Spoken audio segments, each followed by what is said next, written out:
Android Wear support comes to iOS. There's a bunch of brand new stuff out of IFA and brand new Nests this week. I'm Mark Bursteiner with Techno Buffalo, and this is the Buffalo Breakdown. Android Wear support has finally come to the iPhone. All devices running Wear 1.3 should work with iOS devices running the new Android Wear app. While not everything works due to some limitations in place on Apple's side, it is nice to see broadened compatibility hit my favorite wearable software of choice. You can check out our hands-on in the description, or you can go ahead and just try it for yourself. HTC is set to reveal their brand new device on September 6th, which is a Sunday, oddly enough.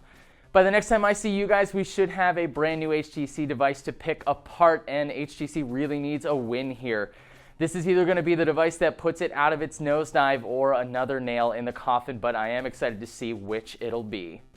I am huge on the democratization of the smartphone industry, so it's no surprise that I can't wait to check out the Nextbit Robin. The new Android-powered device just hit Kickstarter this week, but it's not just any Android device. The Nextbit team modified Android to support a flexible storage space in the cloud. Need to shoot some video and don't have quite enough room on your device? The Robin will offload things that you haven't used for a while to their servers, and it'll be up there when you need it at the tap of a button.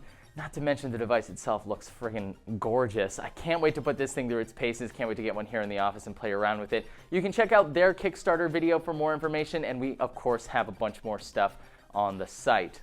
Pre-orders for the Moto X Pure Edition are now live on Motorola's Moto Maker. The $400 device is sporting some sweet new color choices. We had a great time here in the office deciding on a color scheme for our review model, which you guys are going to get to see very, very soon. Can't wait to see how the Pure Edition stacks up, especially as this kind of price range is getting kind of heated here.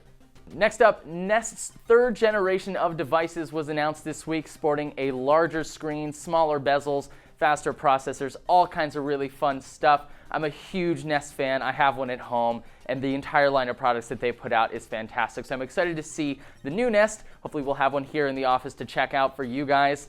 And finally, the week of IFA is upon us. IFA is the European kind of equivalent to CES, and boy, does it show. We've got a ton of new wearables to talk about and a ton of new devices.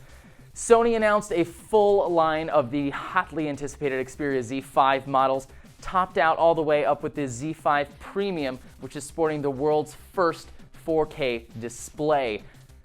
Huawei announced the Huawei Mate S, which from the back looks an awful lot like an HTC One M9. But the exciting part is on the front. The Mate S is rocking Huawei's own version of Force Touch, which means that it can tell how hard you're pressing down on the device's display, so you can weigh as many fruits in your kitchen as you want to. That's not all though. IFA also spawned a ton of new wearables. The Samsung Gear S2 is the new Tizen-powered smartwatch.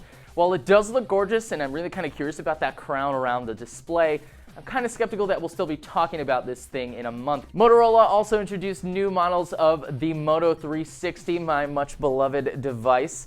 The new flagship now comes in 3 different models, a large and small size for men's and 1 small women's size. There are also upgrades under the hood, but the most notable changes come in the form of Moto Maker compatibility, making for a truly you device.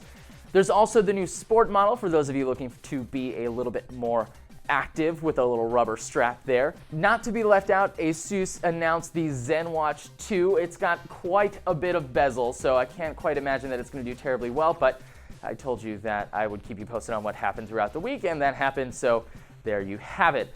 Of course, you can check out all the sweet IFA news on technobuffalo.com. Otherwise, that's it for the week. Thank you so much for watching this week's episode to completion. If you enjoyed it, you can hit that like button on the way down to the comment section, where I'm sure you'll all be engaging in a very civil and calm discussion. Again, thank you for watching. Be kind to one another, and I'll catch you in the next video.